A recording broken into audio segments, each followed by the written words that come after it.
الحمدللہ رب العالمین والعاقبۃ للمتقین والصلاۃ والسلام علی اشرف الانبیاء والمرسلین وعلی آلہ وصحبہ اجمعین، اما بعد فاعوذ باللہ السمیع العلیم من الشیطان الرجیم، بسم اللہ الرحمن الرحیم۔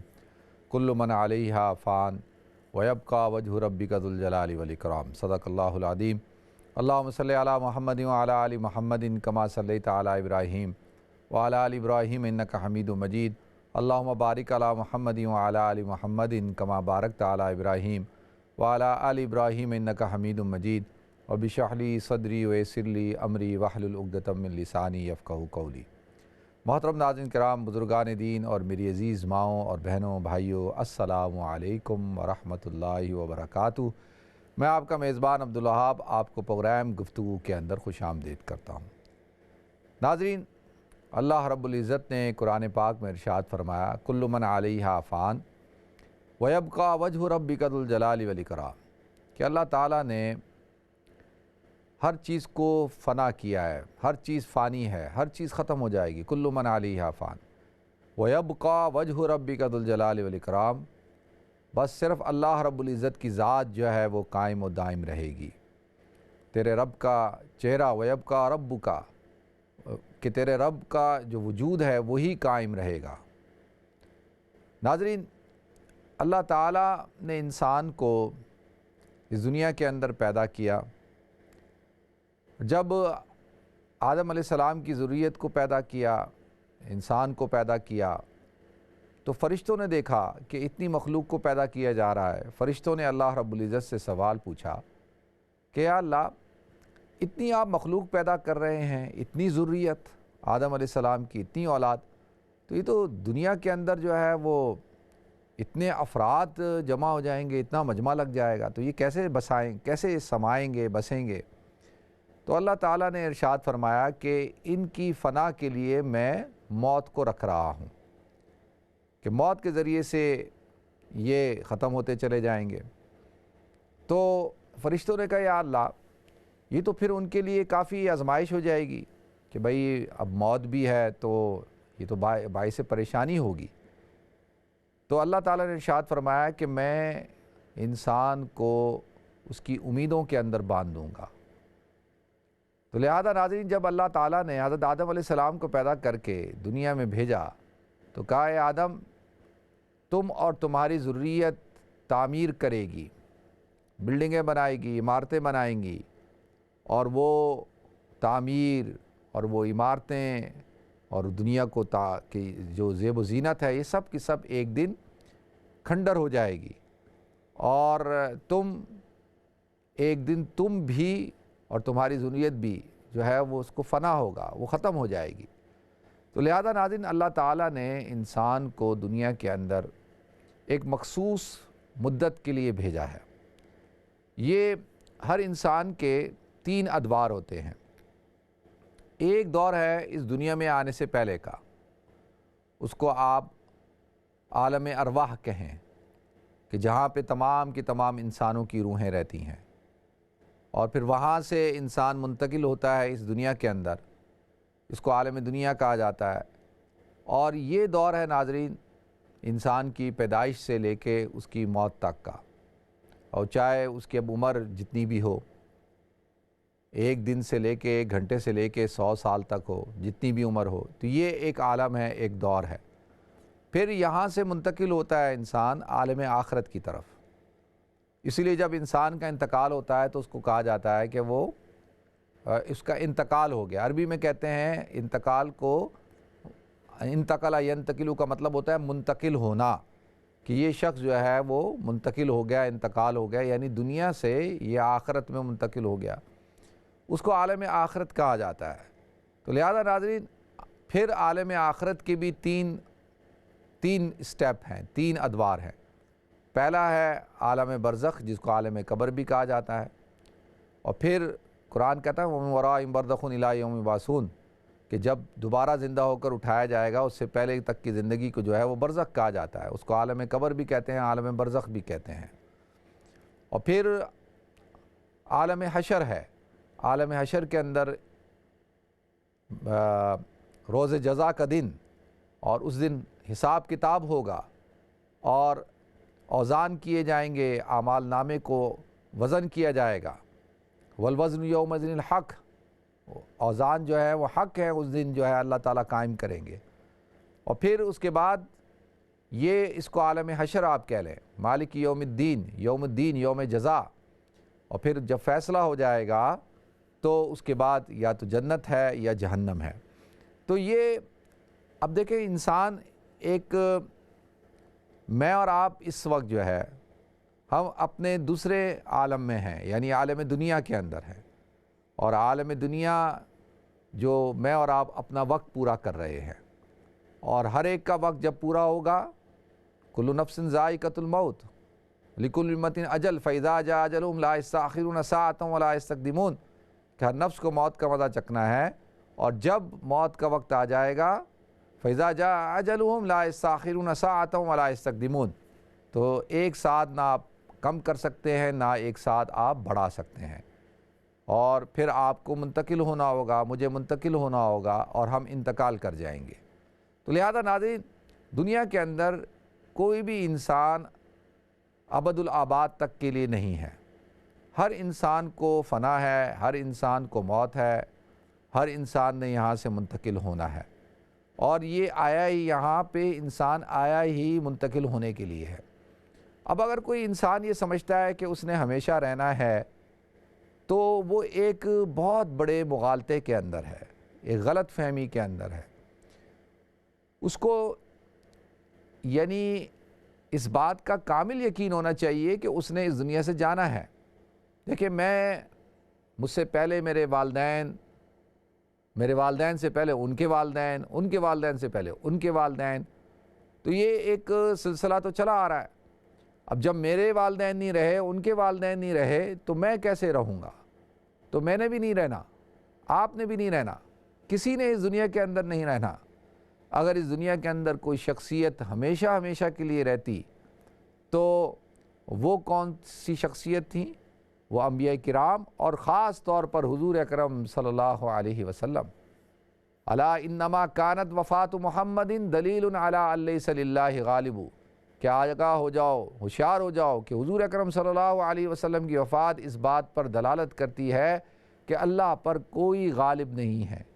قرآن میں اللہ تعالیٰ نے ارشاد فرمایا، وما محمد الا رسول قد خلت من قبل الرسل افإن مات او قتل انقلبتم علی اعقابکم، کہ محمد صلی اللہ علیہ وسلم اللہ کے رسول ہیں، اور ان سے پہلے بھی کئی رسول گزر چکے ہیں۔ تو اللہ فرماتے ہیں اگر ان کو موت آ جائے، وہ انتقال کر جائیں، تو کیا تم اپنے دین سے پھر جاؤ گے؟ تو لہذا ناظرین، جب جو شخص زندہ ہے اس نے موت کا مزہ چکھنا ہے۔ کہتے ہیں زندہ ہے جو بشر وہ موت کا مزہ چکھے گا، جب احمد مرسلی نہ رہے تو کون رہے گا؟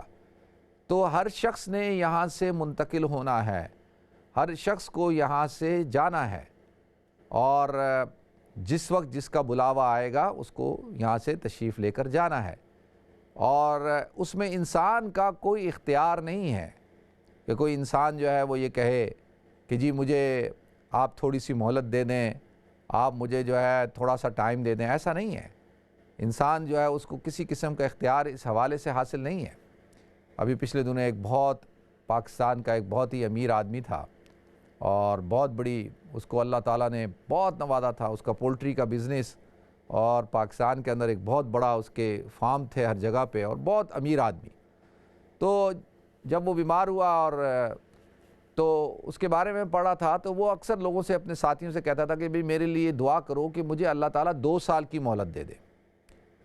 تو لوگ اس سے کہتے تھے کہ بھئی تیری تو 68 ایئرز اولڈ ہو، تم 68 سال کے ہو، تم اللہ تعالیٰ سے 2 سال کیوں مانگتے ہو؟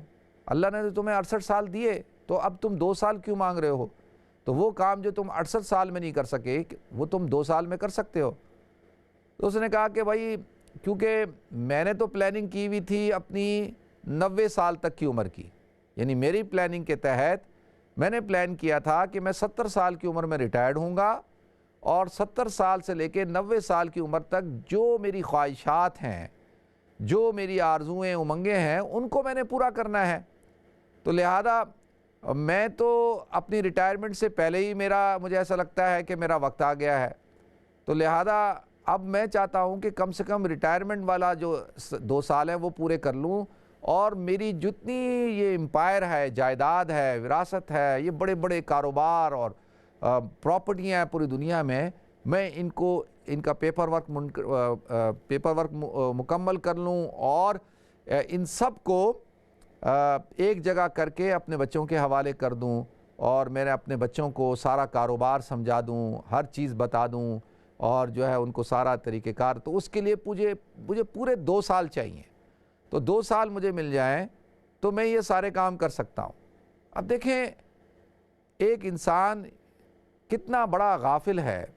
قرآن کہتا ہے اقترب للناس حسابهم وهم فی غفلۃ معرضون، کہ لوگوں پر ان کے حساب کا وقت قریب آ گیا ہے، اور انسانوں پر وهم فی غفلۃ معرضون، کہ وہ غفلت میں پڑے ہوئے ہیں، اعراض کر رہے ہیں. لاہیۃ قلوبهم، ان کے دل ابھی بھی متوجہ نہیں ہوتے. تو اب وہ انسان کیا کہتا ہے کہ مجھے 2 سال مل جائے تاکہ میں جو اتنا بڑا میں نے ایک نظام بنایا ہے اس نظام کو میں منتقل کر سکوں.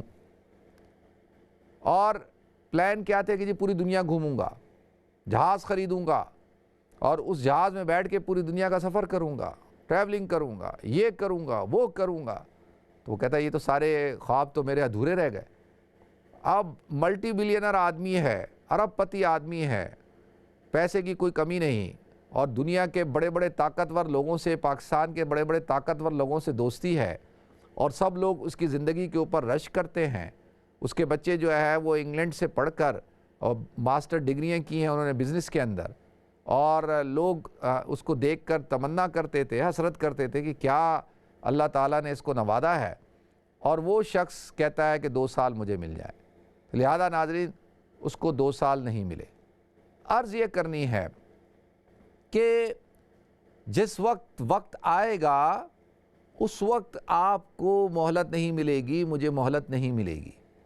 دیکھیں ہم اپنے ہاتھوں سے اپنے پیاروں کو، اپنے عزیزوں کو، اپنے محبوبوں کو کیا کرتے ہیں، رشتہ داروں کو، عزیز و قارب کو اپنے ہاتھوں سے قبروں میں اتارتے ہیں، ان کے جنازے پڑھتے ہیں، ان کے جنازوں میں شرکت کرتے ہیں، ان کے لیے دعائے خیر کرتے ہیں، ان کے کلوں میں، ان کے سوئم میں ان کے لیے ختم کرتے ہیں، اور ان کے ختموں میں شریک ہوتے ہیں. ہر روز ہمیں اطلاع ملتی ہے کہ فلاں کا انتقال ہو گیا، فلاں کا انتقال ہو گیا، فلاں کا انتقال ہو گیا، اور ہم انا للہ و انا الیہ راجعون پڑھتے ہیں اور کہتے ہیں کہ ہاں ٹھیک ہے یہ ان کا وقت آیا تھا، اور وہ اپنے وقت پہ چلی گئی یا چلے گئے. اور ہم اس اعتبار سے غافل ہیں کہ ان کا وقت آج آیا ہے، کل ہمارا وقت آنا ہے. تو جب ہمارا وقت آنا ہے تو کیا ہم اپنے وقت میں تیار ہیں؟ کیا ہم اللہ کے سامنے حاضر ہونے کے لیے تیار ہیں؟ کیا ہماری تیاری مکمل ہے؟ کیا ہم آج اگر اللہ تعالیٰ کا بلاوا آ جائے، میں کہتا ہوں آپ کو نہیں مجھے آ جائے، اگر آج میرا وقت آ جائے اور میں اس دنیا سے چلا جاؤں تو میں اپنے گریبان میں جھانک کر دیکھوں کیا میں نے ایسی تیاری کی ہے؟ کیا میں آخرت کے امتحان کے لیے تیاری کر چکا ہوں؟ کیا میں اس آخرت کے امتحان کے اندر کامیاب ہوں گا؟ کیا میری تیاری مکمل ہے؟ تو بالکل ایسا لگتا ہے جیسے بالکل تیاری نہیں ہے، اور اللہ تعالیٰ نے پرچہ بھی آؤٹ کر دیا، اللہ تعالیٰ نے سوالات بھی بتا دیے ہیں، اور ان سوالات کے جوابات بھی بتا دیے ہیں. تو لہذا ناظرین انسان کا معنی جو ہے وہ نسیان سے ہے. انسان جس کے اندر بھولنا ہے وہ آج اپنے عزیز کو دفنا کے آتا ہے، اپنے والد والدہ کو دفنا کے آتا ہے، اور وہ پھر غافل ہو جاتا ہے، اور وہ یہ سوچتا ہے کہ نہیں والد کو تو انتقال کرنے تھا، یہ تو بیمار تھے، اچھا ان کی تو عمر زیادہ ہو گئی تھی، ان کو تو فلاں چیز ہو گئی تھی، ان کو کرونا وائرس ہو گیا تھا، ان کو. آپ یقین جانیے کہ انسان جو ہے اتنا غافل ہے. لیکن اس دور کے اندر یہ جو موجودہ دور ہے اللہ تعالیٰ نے مجھے اور آپ کو دکھایا، یہ جو پینڈیمک پھیلا، اس پینڈیمک نے انسان کو اس کی حقیقت کو بتا دیا. ناظرین ہم میں سے ہر شخص جو ہے وہ کہتا ہے الحمدللہ مجھے اللہ نے نئی زندگی دے دی، میں بچ گیا، میں موت کے منہ پہ پہنچ چکا تھا، موت کے منہ سے واپس آیا. میں خود اب میری زندگی کے اندر 3 دفعہ ایسا ہوا. ایک دفعہ مجھے 2005 کے اندر ڈینگی وائرس ہو گیا، اور اس ڈینگی وائرس کے نتیجے میں ہاسپٹل میں پہنچ گیا اور بالکل میرے وائٹ سیل ختم ہو گئے، اور بالکل ڈاکٹر کہتے تھے کہ بس یہ 1 دن یا 2 دن کا مہمان ہے، اگر اس کو وائٹ سیل نہیں ملے تو یہ ختم۔ تو اللہ تعالیٰ نے جو وقت لکھا تھا ابھی نہیں آیا تھا، تو اللہ نے زندگی دے دی۔ تو لہذا ناظرین، میں اپنی بات بتاتا ہوں کہ میں نے اس وقت میں اللہ تعالیٰ سے وعدہ کیا کہ اگر مجھے اللہ تو زندگی دے گا تو میں اپنے اہداف کو، اپنے مقاصد کو بدلوں گا، میں اپنی سوچ کو، اپنے نظریے کو بدلوں گا، اور میں انشاءاللہ جو ہے اپنی زندگی کو مثبت کاموں میں لگاؤں گا، تعمیری کاموں میں لگاؤں گا، اور اس زندگی کو بامقصد بناؤں گا۔ پھر دوسری دفعہ اس سے پہلے 1994 میں جماعت میں تھا چلاس کے اندر، اور وہاں پہ ہم پہنچے ہی ہیں، اور پتہ نہیں پانی تھا ایسا یا کھانا تھا، پہلے دن ہی فوڈ پوائزن ہو گیا، اور ایسا فوڈ پوائزن جو آج تک مجھے نہیں ہوا، نہ اس سے پہلے کبھی ہوا تھا، نہ اس کے بعد کبھی ہوا، اور میں بالکل جو ہے ختم ہو گیا۔ اور صبح فجر کی نماز کا وقت تھا، مسجد میں لیٹا ہوا تھا، اتنی ہمت نہیں تھی کہ فجر کی نماز پڑھ سکتا۔ تو ایک صاحب آتے ہیں، مجھے دیکھتے ہیں، کہتے ہیں بھائی تم کیوں لیٹے ہو، تم نے نماز نہیں پڑھی؟ تو میری تو آواز ہی نہیں نکل رہی۔ تو وہ دیکھ کے مجھے کہتے ہیں تمہیں کیا ہوا؟ میں تو طبیعت بہت خراب ہے۔ تو وہ کہتے ہیں اچھا، امیر صاحب بولتے ہیں رکو میں آتا ہوں۔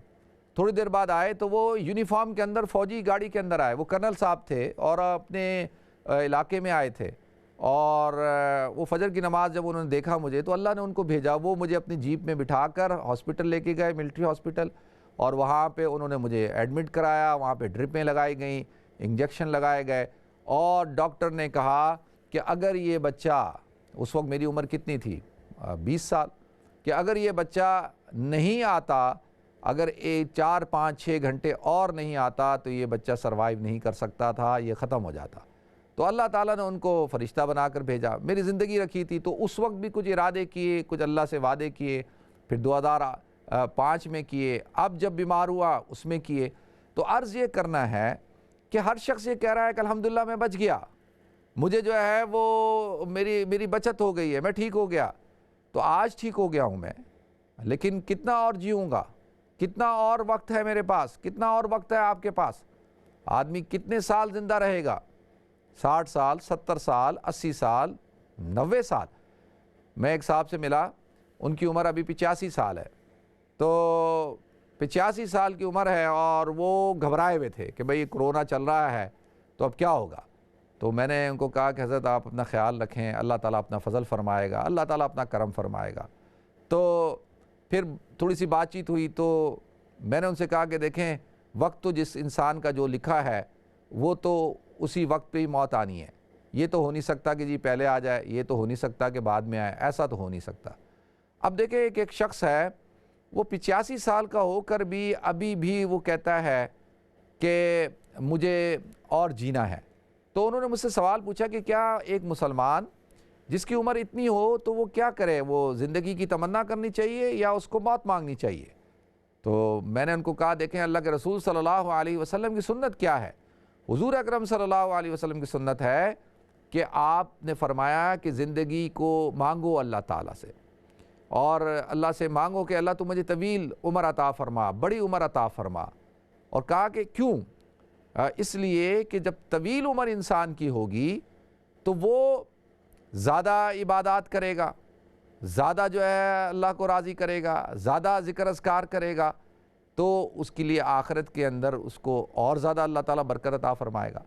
میں آپ کے سامنے حضرت حضور اکرم صلی اللہ علیہ وسلم کا ایک واقعہ بیان کرتا ہوں کہ حضرت عباس رضی اللہ تعالیٰ عنہ بیمار ہو گئے، حضور اکرم صلی اللہ علیہ وسلم ان کی عیادت کرنے کے لیے گئے، تو حضرت عباس رضی اللہ تعالیٰ عنہ نے تکلیف کے اندر، شدت کے اندر کہا کہ کاش کہ مجھے موت آ جائے۔ تو اللہ کے رسول صلی اللہ علیہ وسلم نے فرمایا چچا ایسی بات نہ کریں، موت کو نہ مانگیں، لا تتمنوا الموت، کہ موت کی تمنا نہ کریں، کیونکہ اگر آپ زندہ رہیں گے، طویل عمر ہوگی، تو آپ جو ہے زیادہ عبادت کریں گے، زیادہ اللہ کا ذکر کریں گے، زیادہ اللہ کی طرف متوجہ ہوں گے، تو موت کی تمنا نہیں کرنی چاہیے، اور اللہ تعالیٰ سے خیر مانگنی چاہیے، عافیت مانگنی چاہیے۔ تو حضور نے ناپسند فرمایا۔ دیکھیں، قبیلہ جوہنی کے 2 افراد مسلمان ہوئے، اور ایک وقت میں مسلمان ہوئے، ایک کا انتقال 1 سال پہلے ہو گیا اور دوسرے کا انتقال 1 سال بعد ہوا۔ حضرت طلحہ رضی اللہ تعالیٰ عنہ نے دونوں کو خواب میں دیکھا کہ جو 1 سال پہلے انتقال کیا تھا اور وہ جو 1 سال بعد میں انتقال کیا تھا، تو جو بعد میں 1 سال انتقال کیا تھا وہ اس سے پہلے جنت میں چلا گیا، اور جو اس سے پہلے انتقال کیا تھا وہ اس کے بعد جنت میں گیا۔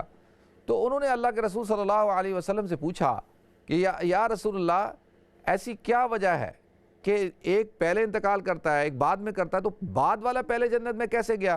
تو حضور نے فرمایا کہ دیکھو، بعد والے نے 1 سال کے اندر کتنی 1 سال کی نمازیں پڑھی، رمضان مبارک کے روزے رکھے، اس نے کتنی عبادات کی، کتنا اللہ کا ذکر کیا، کتنا توبہ کے اندر وہ لگا۔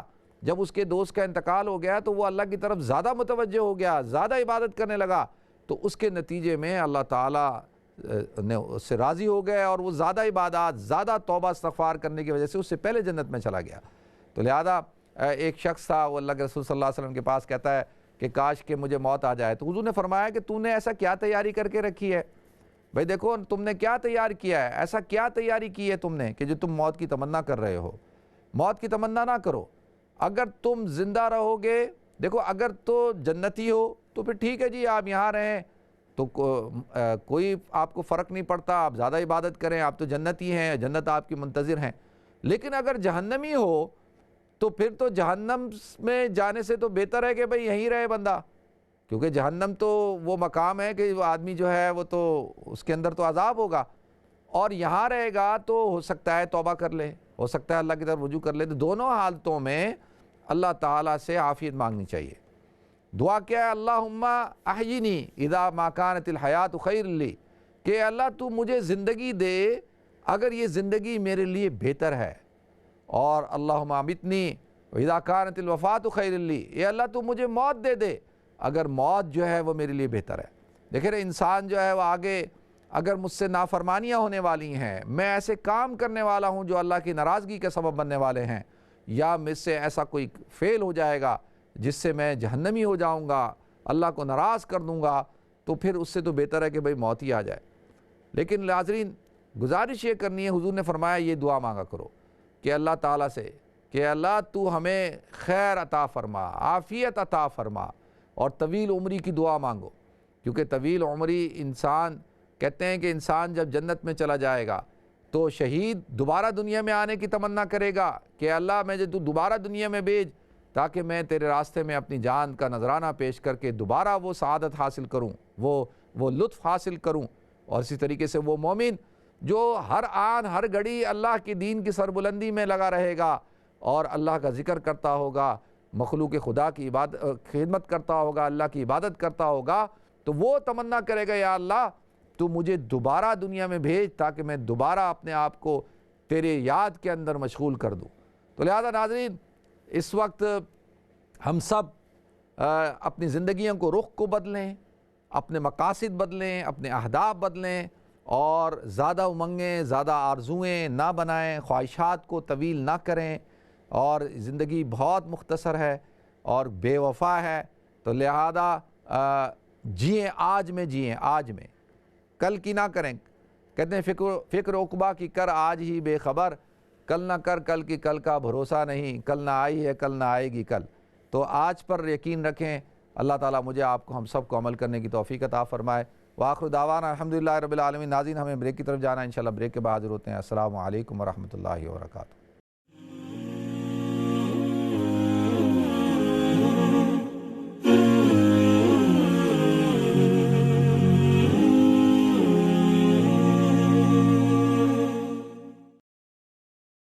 بسم اللہ الرحمن الرحیم۔ السلام علیکم ورحمۃ اللہ وبرکاتہ۔ ناظرین، آپ کو ایک دفعہ پھر پروگرام گفتگو کے اندر خوش آمدید کرتا ہوں۔ ناظرین، 2 خاندان اور 2 اسٹوریاں، اور یہ 2 خاندان اور 2 خاندانوں کا معاملہ نہیں، بلکہ بہت سارے ایسے لوگ جو اس پروگرام کو دیکھ رہے ہوں گے، ہو سکتا ہے وہ یا ان کے عزیز و اقارب رشتہ دار اس جو پینڈیمک ہوا اور خصوصی طور پہ جو ریسنٹ لاک ڈاؤن ہوا ہے اس سے متاثر ہوئے ہوں گے۔ ایک خاندان پورا کا پورا، بہن بھائی، عزیز و اقارب رشتہ دار، اور سب پلان کرتے ہیں اور پاکستان جانے کا، اور وہاں پر ماشاءاللہ اپنے بیٹے کی شادی کرنا چاہتے ہیں۔ ڈیٹیں ہر چیز طے ہو چکی ہے اور ساری بکنگ ہو چکی، اور وہ تھوڑے دن پہلے یہاں سے نکلتے ہیں وہاں پہنچ جاتے ہیں، اور وہاں پہنچتے ہی کرونا وائرس کا شکار ہوتے ہیں. ایک بیمار ہوتا ہے، دوسرا بیمار ہوتا ہے، تیسرا بیمار، سارے بیمار. ان میں سے ایک کا یعنی دھولے کے ماموں کا انتقال ہو جاتا ہے. شادی کینسل، ہر چیز کینسل، اور لوگ رشتہ دار بیمار ہیں، ہاسپٹلائز ہو گئے اور کافی سیریس کنڈیشنز میں. ٹھیک ہے، اور وہ اپنے آپ کو کوس رہے ہیں کہ ہم یہاں کیوں آئے، کیا ضرورت تھی. لوگ بھی ان کو کہہ رہے ہیں کہ بھئی آپ سب تو UK میں تھے، کیا ضرورت تھی جب یہ وائرس چل رہا تھا، پھیل رہا تھا، تو آپ کو ان معاملات کو ڈیلے کر دینا چاہیے تھا، سارے معاملات آگے پیچھے کر دینے چاہیے تھے، تو آپ لوگوں نے ایسا کیوں نہیں کیا. اچھا دیکھیں، یہ تو ایک سٹوری ہو گئی. اب وہ ان کا پوائنٹ آف ویو کیا ہے کہ جی بالکل جی وہ ساری سیٹیں، یہ تو ڈیلے ہو رہا تھا، یہ تو معاملات تو چلتے رہتے ہیں، یہ بھی چلتا رہا، وہ بھی چلتا رہا، چلو جی. ان کا تو پوائنٹ آف ویو یہی ہوگا نا، لیکن وہ بھی اپنے آپ کو کوس رہے ہیں کہ جی ہم لوگوں نے یہ قدم کیوں اٹھایا. دوسری طرف ایک خاندان ہوتا ہے ناظرین، وہ بھی شادی میں جا رہے ہیں، پورا خاندان ہے، اور ٹکٹیں ہو چکی ہیں، ساری تیاریاں ہو چکی ہیں، سب کچھ ہو چکا ہے، اور ہال بھی بک ہیں، سب کچھ بک ہیں. اور وہ جاتے ہیں اپنا کرونا ٹیسٹ کرانے کے لیے. اور جب کرونا ٹیسٹ کراتے ہیں تو کرونا ٹیسٹ آتا ہے پازیٹیو. بڑے پریشان کہ جی ہمارا تو جب کرونا ٹیسٹ آ گیا تو اب وہ تو ٹریول نہیں کر سکتے. تو اب ان کو اپنی سیٹیں کینسل کرنی پڑتی ہیں، سارا جو ارینجمنٹ کیا ہوا ہے سب کچھ کینسل کرنا پڑتا ہے. ایک دوسرے پہ پریشان ہو رہے ہیں، یہ ہو رہے ہیں، ڈسٹرب ہو رہے ہیں کہ بھئی یہ کیا ہو گیا، ہم نے تو جانا تھا، یہ تھا وہ تھا. اور وہ سارے یہی ہیں الحمدللہ، اللہ تعالیٰ نے ان کو سب کو صحت دے دی، سب ٹھیک ٹھاک ہیں. تو لہذا ناظرین اب دیکھیں، یہ تو اب اللہ تعالیٰ کا ایک نظام ہے کہ حالات ہیں، ان حالات میں ایک وقت میں انسان اپنے آپ کو کوس رہا ہے کہ یار یہ میرے ساتھ کیوں ہو رہا ہے. میرا دوست ہے، اس نے جانا تھا اور سارا نظام ہو گیا، ساری جب یہ لاک ڈاؤن ہوا تو اس کے ساتھ بھی ایشو کھڑا ہوا. تو اس کی وائف اتنی سخت بیمار ہوئی آج سے 3 دن پہلے کہ وہ بیچاری جو ہے ہاسپٹلائز ہو گئی، اور کافی اس کے ساتھ میڈیکل ایشو ہے، لیکن الحمدللہ آج وہ بہتر ہے. تو وہ آج کچھ دن پہلے مجھے اس کی وائف بھی کوس رہی تھی، وہ بھی کوس رہا تھا کہ بھئی ہم نے تو جانا تھا، یہ تھا وہ تھا، ہماری تو ٹکٹیں ہوئی تھی، میں اپنے والد والدہ سے نہیں ملی، ایسا ہے ویسا ہے. اور آج جو ہے وہ شکر کر رہا تھا کہ یار اللہ کا کتنا کرم ہو گیا کہ ہم لوگ وہاں نہیں گئے، ہم یہیں پہ تھے، اگر وہاں پہ جاتے تو یہ حالات ہو جاتے تو پتہ نہیں کیا ہوتا، اور یہ تھا وہ تھا. دیکھیں، میں صرف آپ حضرات کے سامنے یہ گزارش کر رہا ہوں، اللہ کے رسول صلی اللہ علیہ وسلم نے جو ارشاد فرمایا ہے نا کہ جب حالات ایسے ہوں کہ کیوس پھیلا ہوا ہو، پینڈیمک پھیلا ہوا ہو، تو جو آدمی جہاں ہے وہیں پہ رہے، ٹریولنگ نہ کرے، ادھر ادھر نہ ہو. جو باہر والے ہیں وہ اس شہر کے اندر داخل نہ ہو، جو شہر والے ہیں وہ وہاں سے باہر نکلے. یہ دیکھیں کتنا زبردست جو کانسیپٹ ہے یہ کوارنٹین کا، یہ اللہ کے رسول صلی اللہ علیہ وسلم نے 1400 سال پہلے بتا دیا تھا کہ جی لاک ڈاؤن کا جو تصور آ جائے یہ حضور نے 1400 سال پہلے بتایا. تو لہذا اب ہم مسلمان ہیں، میری آپ حضرات سے گزارش یہ ہے کہ ہمیں اللہ کی رضا پہ راضی ہونا چاہیے، کیونکہ ہمارے پاس تو غیب کا علم نہیں ہے نا کہ ہمارے ساتھ کیا ہونے والا ہے. اب جو ہوا، جو کام ہو گیا ہے اسی میں ہی خیر ہے، رضا باقاعدہ جو ہو گیا اس کو اندر کیا کریں کہ بھئی کہیں کہ اللہ ہم اس بات پہ راضی ہیں، ہمارے ساتھ جو بھی ہو رہا ہے یہ سب تیری طرف سے ہو رہا ہے، اور ہم اس پر راضی ہیں، خوش ہیں. تو انشاءاللہ اس سے کیا ہوگا، اس سے آپ کے اندر اطمینان پیدا ہوگا، آپ جو ہے وہ بے چین نہیں ہوں گے اور اللہ سے راضی ہوں گے، اللہ کے معاملات پہ آپ راضی رہیں گے. اللہ تعالی ہم سب کو توفیق عطا فرمائے. نیکسٹ کال لیتے ہیں جی. السلام علیکم. السلام علیکم.